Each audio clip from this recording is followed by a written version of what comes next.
Kalau udah kabarin ya guys. Udah.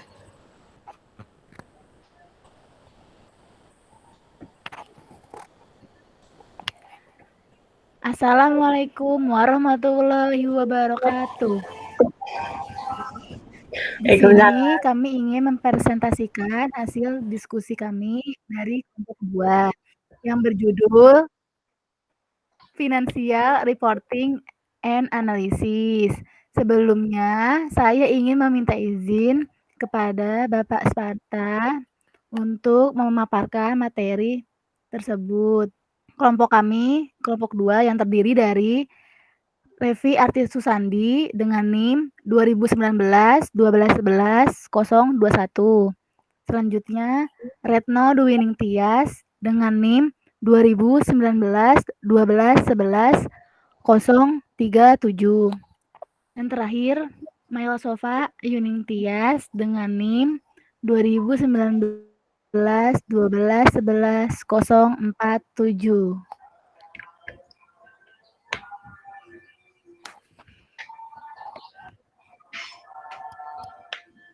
Analisis aktivitas pendanaan. Kewajiban atau liabilities merupakan klaim pihak luar atas aset dan sumber daya perusahaan kini dan masa depan. Kewajiban dapat berupa pendanaan atau operasi dan biasanya didahulukan daripada pemegang saham ekuitas. Kewajiban pendanaan atau financing liabilities merupakan seluruh bentuk pendanaan kredit seperti wesel bayar jangka panjang dan obligasi, pinjaman jangka pendek dan sewa. Kewajiban operasi atau operating liabilities adalah kewajiban yang timbul dari operasi seperti kreditor, perdagangan kredit yang ditangguhkan, dan kewajiban pensiun. Kewajiban umumnya dilaporkan sebagai lancar dan tidak lancar. Biasanya didasarkan pada kapan kewajiban tersebut jatuh tempo dalam waktu 1 tahun atau tidak. Ekuitas atau equity merupakan klaim pemilik atas aset bersih perusahaan. Kewajiban lancar. Kewajiban lancar atau jangka pendek merupakan kewajiban yang pelunasannya memerlukan penggunaan aset lancar atau munculnya kewajiban lancar lainnya. Periode yang diharapkan untuk menyelesaikan kewajiban adalah periode mana yang lebih panjang, antara 1 tahun dan 1 siklus operasi perusahaan. Terdapat 2 jenis kewajiban lancar. Yang pertama ada jenis timbul dari aktivitas operasi, meliputi utang pajak, pendapatan diterima di muka, atau unearned revenue, uang muka, utang usaha, dan beban operasi akrual pendanaan, meliputi pinjaman jangka pendek, bagian utang jangka panjang, jatuh tempo, dan utang bunga. Kalau kewajiban yang tidak lancar, ada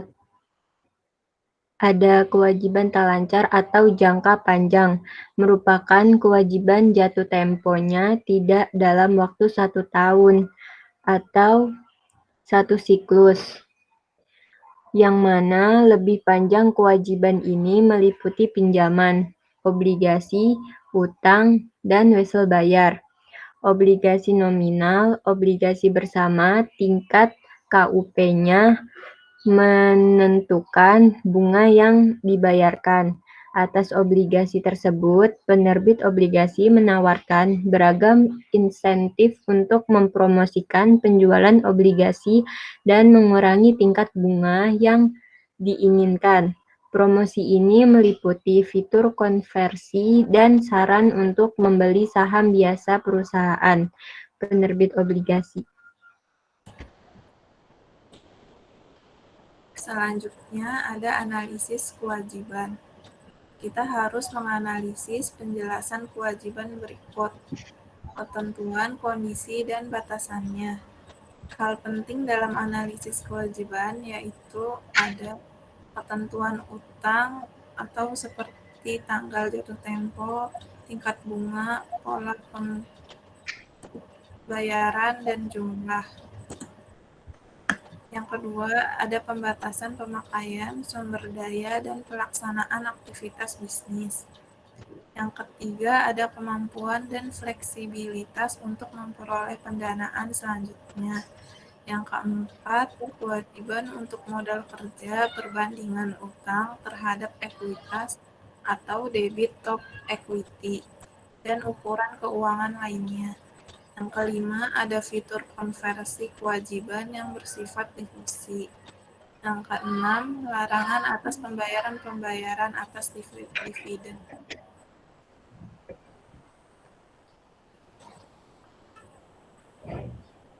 Selanjutnya ada sewa.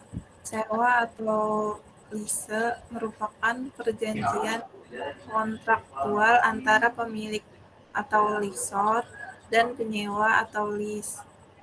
Perjanjian tersebut memberi hak kepada lease untuk menggunakan aset yang dimiliki lessor selama masa sewa. Sebagai balasannya, lease membayar sewa yang disebut pembayaran sewa minimum lease payment.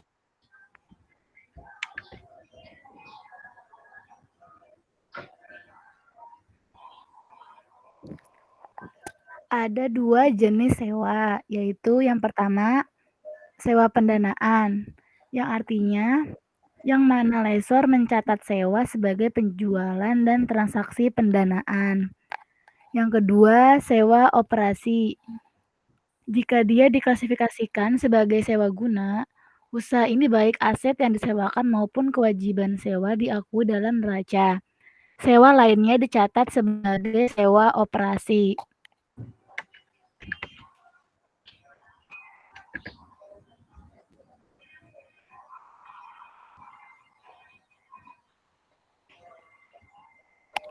Saham preferen.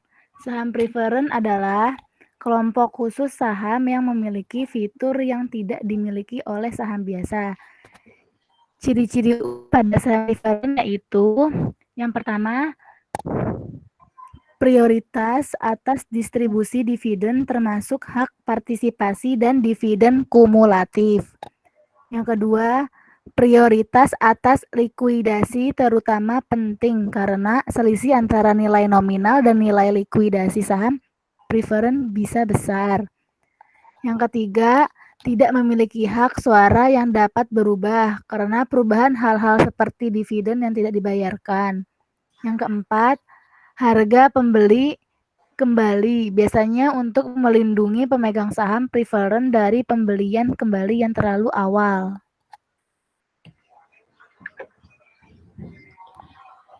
Selanjutnya ada saham biasa atau common stock. Merupakan kelompok saham yang mencerminkan hak kepemilikan serta memiliki resiko tinggi dan pengembalian tinggi atas kinerja perusahaan. Modal saham atau capital stock merupakan saham yang diterbitkan kepada pemegang ekuitas sebagai pembayaran aset dan jasa. Dalam analisis modal saham, akun-akun dalam ekuitas pemegang saham umumnya tidak mempengaruhi penentuan laba, sehingga tidak banyak mempengaruhi analisis laba. Informasi yang lebih relevan bagi analisis adalah komposisi pos modal dan pembatasan-pembatasan yang berlaku. Komposisi ekuitas penting karena dapat mempengaruhi hak sisa atas saham biasa, serta hak dan resiko atas pengembalian bagi investor ekuitas. Selanjutnya, saldo laba ditahan atau return earning merupakan modal yang dihasilkan sebuah perusahaan. Akun saldo laba mencerminkan akumulasi laba atau rugi yang tidak dibagikan sejak berdirinya perusahaan.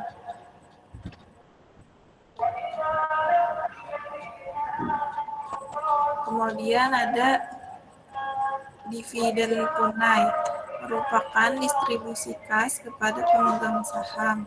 Dividen ini merupakan dividen umum dan saat diumumkan menjadi kewajiban bagi perusahaan.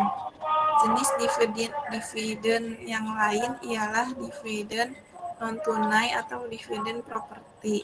Dividen ini terutang dalam bentuk barang atau bentuk saham perusahaan lain.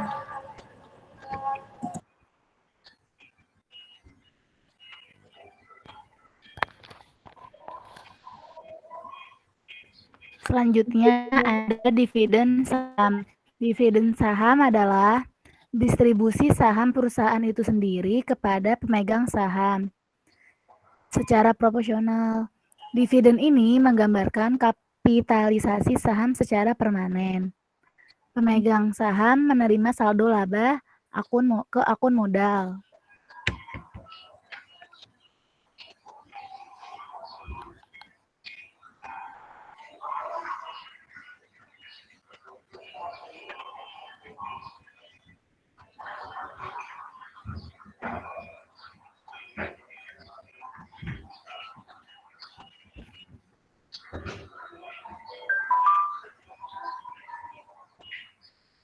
Exercise 22. Pengumuman kabar baik atau kabar buruk pendapatan untuk kuartal fiskal yang baru saja diselesaikan biasanya membuat perubahan harga. Saham abnormal yang cukup kecil pada hari pengumuman. A. Diskusikan bagaimana perubahan harga saham selama beberapa hari atau minggu sebelumnya membantu menjelaskan fenomena ini. Yang B, diskusikan jenis informasi yang diterima pasar sebelum pengumuman pendapatan.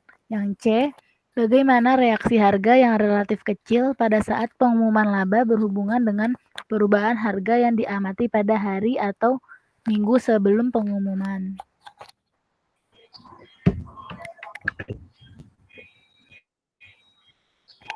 Jawabannya ada jawaban yang A, harga pasar biasanya akan naik atau turun dengan tepat sebelum pengumuman pendapatan. Misalnya, harga saham biasanya naik sebelum laporan pendapatan yang kuat dan turun sebelum laporan pendapatan yang lemah. Ini terjadi karena pasar menerima informasi yang menunjukkan pendapatan yang kuat atau lemah. Kalau yang B adalah bagian jenis informasi yang mungkin diterima sebelum pengumuman pendapatan.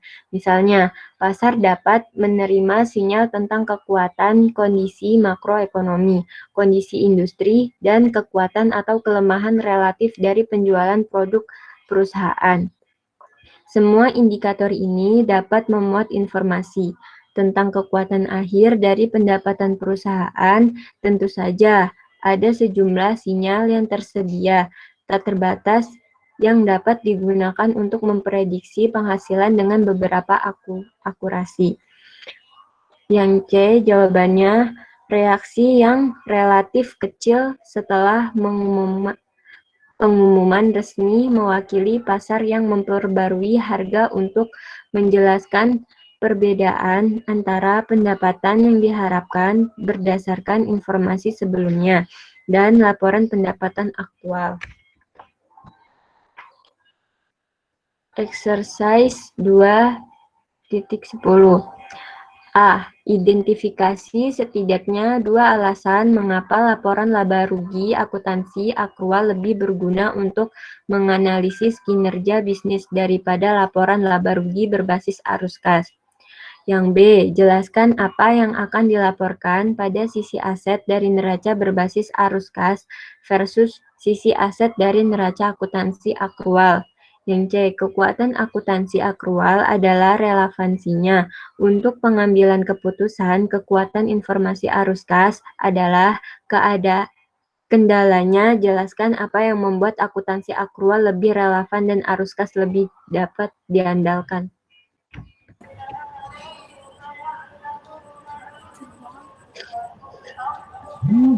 Jawabannya untuk yang A itu laporan laba rugi akuntansi akrual lebih berguna untuk menganalisis kinerja bisnis daripada laporan berbasis arus kas karena sejumlah alasan. Alasannya berkaitan dengan masalah pencocokan dan waktu melekat dalam laporan berbasis arus kas.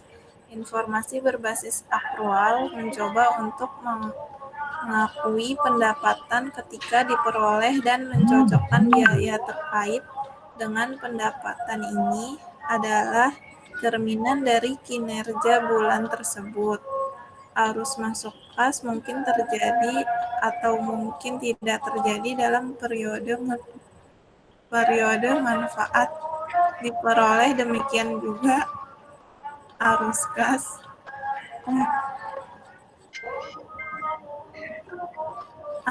keluar mungkin terjadi atau mungkin tidak terjadi dalam periode yang tepat untuk dicocokkan dengan pendapatan terkait. Akibatnya ukuran kinerja bisa sangat miring dan menyesatkan.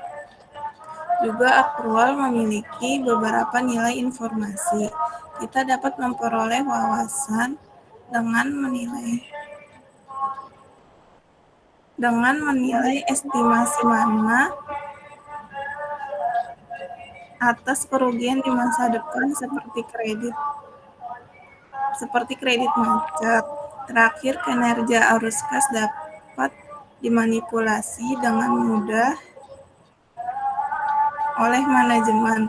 Misalnya, jika manajer ingin menunjukkan kinerja yang lebih baik secara tunai, dia hanya akan menunda pembayaran biaya sampai hari pertama periode akuntansi berikutnya.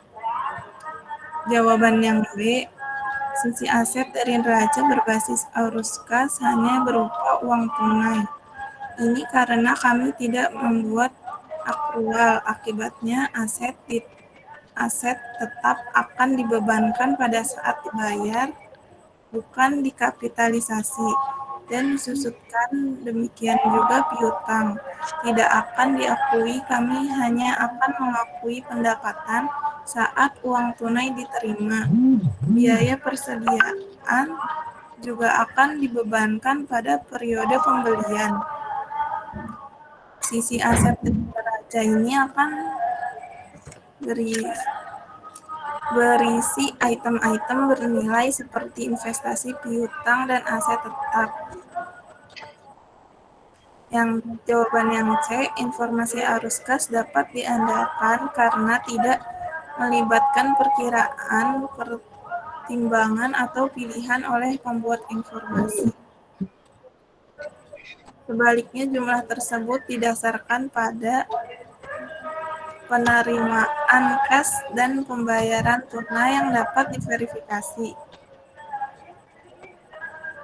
Namun, informasi berbasis arus kas ini tidak selalu relevan untuk tujuan pengambilan keputusan. Misalnya, ukuran kinerja berdasarkan arus kas sangat bervariasi dan bukan merupakan indikator arus kas. Menggunakan pendapatan yang diakui ketika diperoleh dan biaya-biaya yang disesuaikan dengan pendapatan merupakan data yang berguna untuk menilai kinerja masa lalu.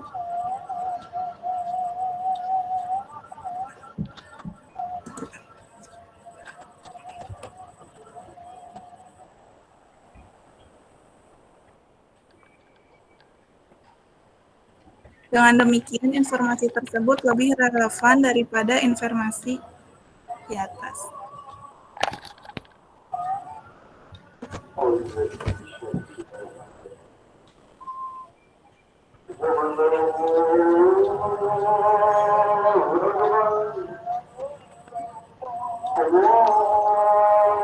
Selanjutnya, problem 27. Pertimbangkan klaim berikut dari pengamat bisnis. Tugas akuntan adalah menyembunyikan, bukan mengungkapkan.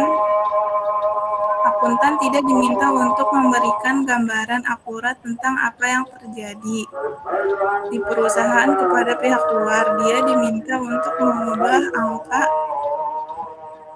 pada operasi perusahaan sedemikian rupa sehingga tidak mungkin untuk membuat angka aslinya. Laporan laba rugi untuk perusahaan mainan tidak memberitahu berapa banyak mainan dari berbagai jenis yang dijual perusahaan atau siapa pelanggan terbaik perusahaan itu. Neraca tidak memberitahu berapa banyak dari setiap jenis mainan yang dimiliki perusahaan dalam persediaan, atau berapa banyak yang harus dibayar oleh setiap perusahaan dalam persediaan, atau berapa banyak yang harus dibayar oleh setiap pelanggan yang terlambat membayar tagihannya.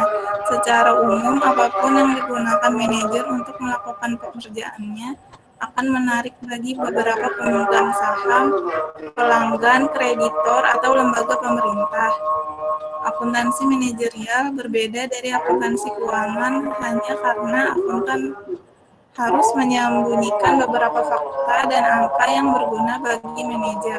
Akuntan hanya perlu membuang sebagian besar fakta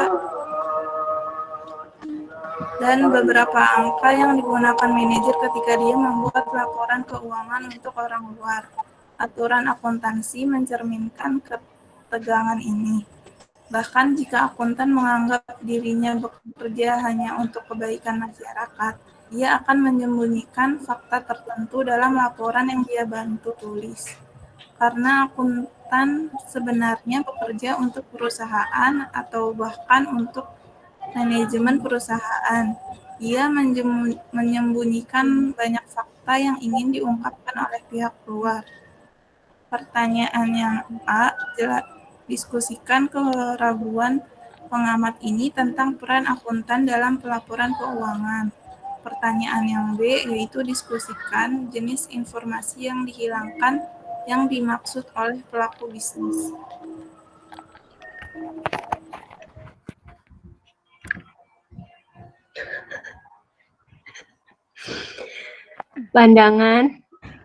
Pandangan pengamat bisnis tentu skeptis. Ini jawaban yang A. Pandangan pengamat bisnis tentu skeptis. Mendekati sinis.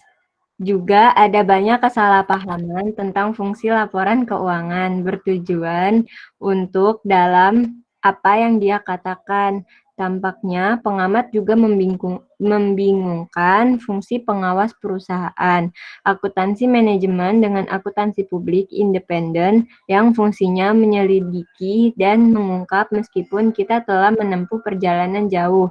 Sejak hampir semua pengungkapan keuangan dipandang sebagai pemberian informasi persaingan, masih banyak yang tidak diungkapkan terutama karena alasan persaingan. Pernyataan pengungkapan keuangan saat ini tidak memerlukan rincian tentang komposisi fisik, persediaan, atau identifikasi pelanggan yang membayar lambat secara spesifik. Banyak informasi tambahan yang oleh analis mungkin dianggap sebagai kebutuhan esensial juga tidak diungkapkan. Kurangnya pernyataan dan bukan kepatuhan akuntan kepada manajemen yang merupakan alasan utama mengapa informasi semacam itu jarang ditemukan dalam laporan keuangan yang diterbitkan. Akuntan publik independen yang fungsi utamanya melayani kepentingan publik, terkadang terlalu dipengaruhi oleh keinginan manajemen diketahui dan menjadi masalah utama dalam diskusi publik saat ini. Lihat contoh di lampiran 2A dan di tempat lain dalam buku ini. Namun, tingkat pengungkapan publik yang diperlukan adalah masalah kebijakan publik yang secara penting dipengaruhi oleh SAC. Hari sudah lama berlalu ketika akuntan adalah satu-satunya pembuat kebijakan pengungkapan. karena alasan persaingan, biaya, dan pertimbangan lainnya. Tidak mungkin semua informasi yang diinginkan oleh analis keuangan akan diberikan dalam laporan publik bertujuan umum. Akibatnya ini akan tetap menjadi area di mana analis harus mengungkapkan kecerdikan pengumpulan informasi mereka.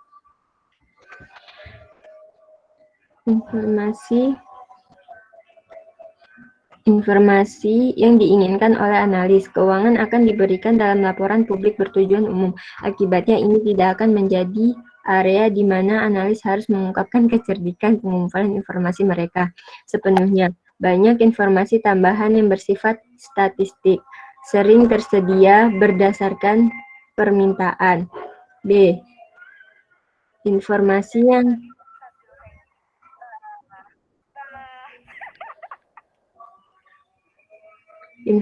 yang dihilangkan yang dirujuk oleh pengamat bisnis adalah jenis yang diinginkan oleh setiap analis keuangan yang serius untuk menilai risiko yang melekat dalam perubahan bisnis serta imbalan yang dapat diharapkan darinya.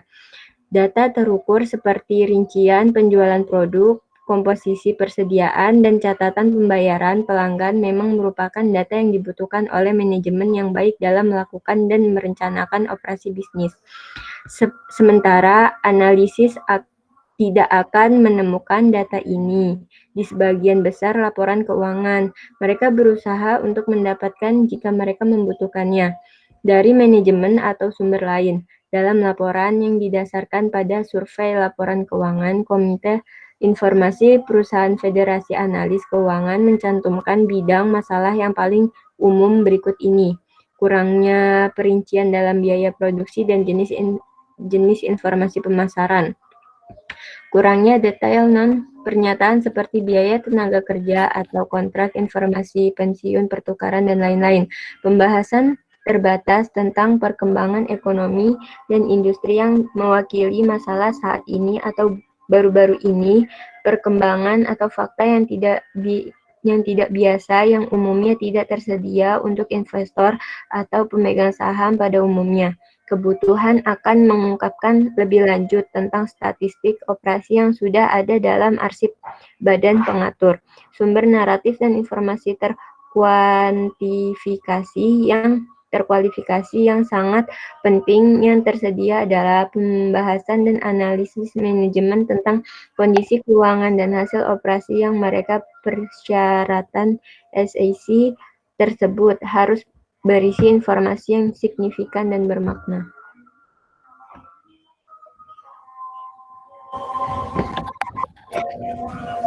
Selanjutnya, problem 2.11. Buku teks keuangan menyarankan informasi akuntansi aktual dengan subceker. Resep subceker termasuk bahan sub biasa seperti kaldu dan mie, tapi juga termasuk ceker. Artinya, dengan setiap sendok subceker, seorang mendapat ceker dengan kaldu dan mie. Oleh karena itu, untuk makan subceker harus dikeluarkan dari setiap sendok. Buku teks melanjutkan dengan mengatakan bahwa akuntansi memasukkan banyak informasi berharga dalam laporan keuangan. Tetapi seseorang harus menghapus accrual akuntansi atau ceker untuk membuat informasi tersebut berguna. Diperlukan kritik analogi akuntansi accrual dengan subceker. Jawabannya, analogi subceker adalah merebut perhatian dan menggunakan perumpamaan untuk membuat poin yang menarik. Namun, sebagian besar tidak setuju dengan poin fundamental yang ditegaskan. Memang benar bahwa accrual memiliki komponen diskresioner dan kesalahan estimasi lainnya yang dibangun di dalamnya. Sejauh manajer menggunakan diskresi ini secara oportunistik, accrual dapat menciptakan beberapa distorsi dalam pelaporan keuangan. Namun, informasi positif yang diberikan oleh accrual jauh lebih bermanfaat daripada distorsi yang dibuat oleh accrual.